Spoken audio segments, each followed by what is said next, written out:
novamente frisar com os queridos irmãos, alunos do curso, que existe uma influência dos anabatistas com os batistas. Eu acho que isso ficou muito bem dito já desde das duas últimas aulas.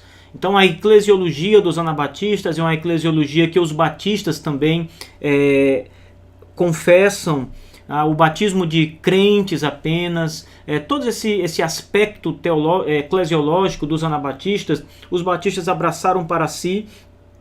Mas existe também, e é isso que nós vamos discutir hoje, uma diferença absurda, gigantesca entre a teologia anabatista e a teologia dos batistas. E hoje nós vamos falar exatamente sobre isso.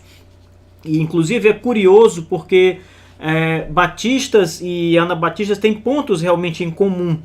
O primeiro grupo batista, que foi denominado na história, posteriormente foi chamado de Batista Geral. Eles foram bastante influenciados pelos anabatistas.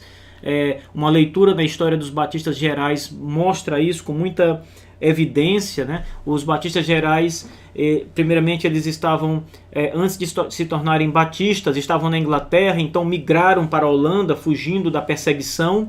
E ao chegar na Holanda, o seu líder, que era John Smith, ele passa então a ter contato com os anabatistas menonitas. Eram discípulos de Menon Simons e haviam migrado da Alemanha para a Holanda e ali tiveram contatos, relacionamentos estreitos com os primeiros ali batistas, né, liderados por o John Smith e o Thomas Helwig, que também era membro desta igreja lá na Holanda, dessa igreja que migrou da Inglaterra para a Holanda.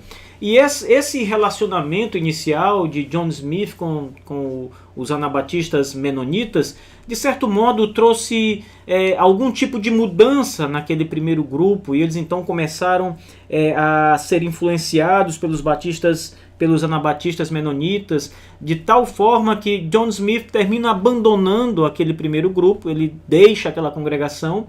Uma parte muito grande dos membros daquela primeira congregação segue John Smith e o Thomas Helwig fica com um pequeno punhado de pessoas ali que continuaram com ele. Eles não quiseram seguir o John Smith, não quiseram se tornar ali anabatistas como John Smith estava se tornando naquele momento, negaram inclusive algumas doutrinas que os anabatistas confessavam. Eles foram firmes nesse ponto, diga-se de passagem.